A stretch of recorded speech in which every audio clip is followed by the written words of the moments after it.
So hello from Work Saloon. We are working on making some desserts, and we want to show you how to make a very easy coconut filling for things like crepes, for example. What I've done here is I have taken some coconut. And basically, if you watch our coconut milk video, you'll see the full spiel, but we just wanted to make a separate video that shows just a step to emphasize what we're doing. I have 3 cups of coconut right here, and I have about 2.5 cups of water, and it's been sitting here soaking up the water. See, it's nice and mushy right now. So we're going to take some of this and put it in the blender. Put some water in with it.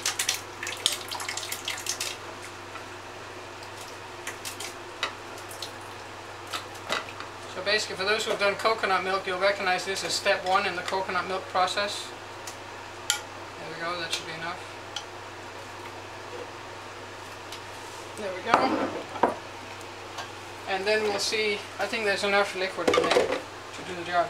So basically what we're going to do is turn this into some fairly good porridgey mush.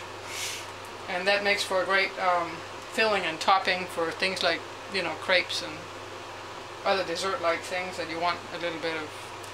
I wouldn't call it coconut cream because it's not really coconut cream. Coconut cream is if you take it and put it in the food processor and really give it everything you got. It's basically turning into coconut butter. I mean, we're not going to go that far, but if you kept going, that's probably what would happen. In fact, that is what would happen.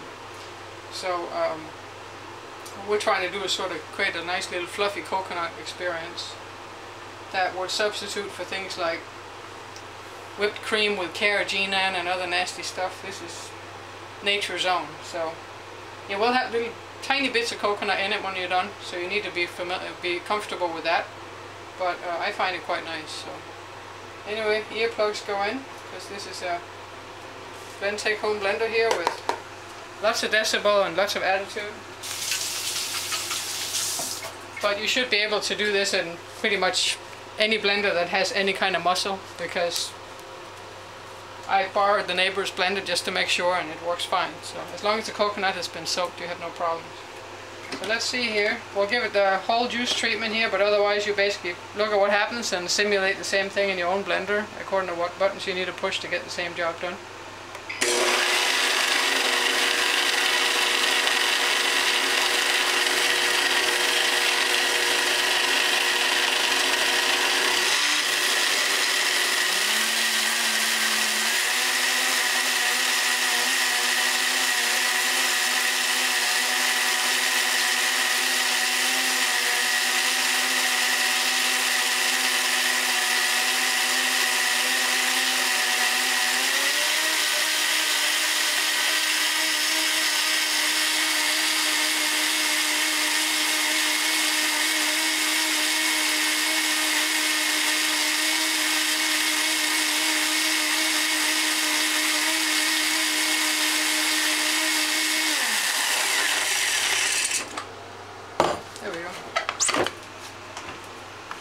Take these earplugs out. It's quite hard to hear myself. So I want to make sure I know what I'm saying to you guys. So there we have it basically. Let me take a spoon, and then we'll just pull a spoon out. See, that's the idea right there. You probably don't want to make this too far in advance if you're going to use it for a dessert, but I mean, you see how quick and easy that was. So you can just keep the coconut soaked and ready, and then just whip this up right before you serve it. But this has a nice feel to it as far as sticking it on top of some cake, or, you know, inside of a crepe. You can put this stuff with some shredded, you know, coconut, shredded chocolate or something. Depends on what you like, you know. But I wouldn't put sugar and junk like that. The whole idea with this kind of cooking that we're trying to show you is to avoid the sugar. Coconut's good, it's got good fats, this is straight from nature. You don't have to sit and junk up stuff more than necessary. So I'll just try this here. Very fine particles. Very fine piece of coconut left over. Very creamy because you get all that oil and stuff out when you soak it in hot water first. You get all that creamy stuff out. It's actually very nice. We'll get back to you on that in other videos. You can look at things like the There'll be a crepe video with some applesauce. We'll probably be putting some of that in there. There's also a crepe video that has coconut. I call this coconut filling because it's not really coconut cream. So we call it coconut filling.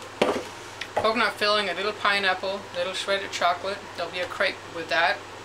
So you can look under a crepe video and see. We'll first show how to do the crepes, and then there'll be a demonstration of different ways to prepare the crepes as far as savory versus dessert and that sort of thing. So this item will reappear in in that video with the crepes. So have a look at that one if you're interested. And I should mention these are gluten-free crepes based on almond flour. In fact, they're based on the almond pulp that we get after making coconut milk. So we're reusing the almond pulp and repurposing it, which is using everything you got. So anyhow, look at that crepe video to find out more about application of this particular thing. But until then, you can certainly use it for other things that you find interesting. You can even put it in your breakfast or whatever. So signing off from Work Saloon for now.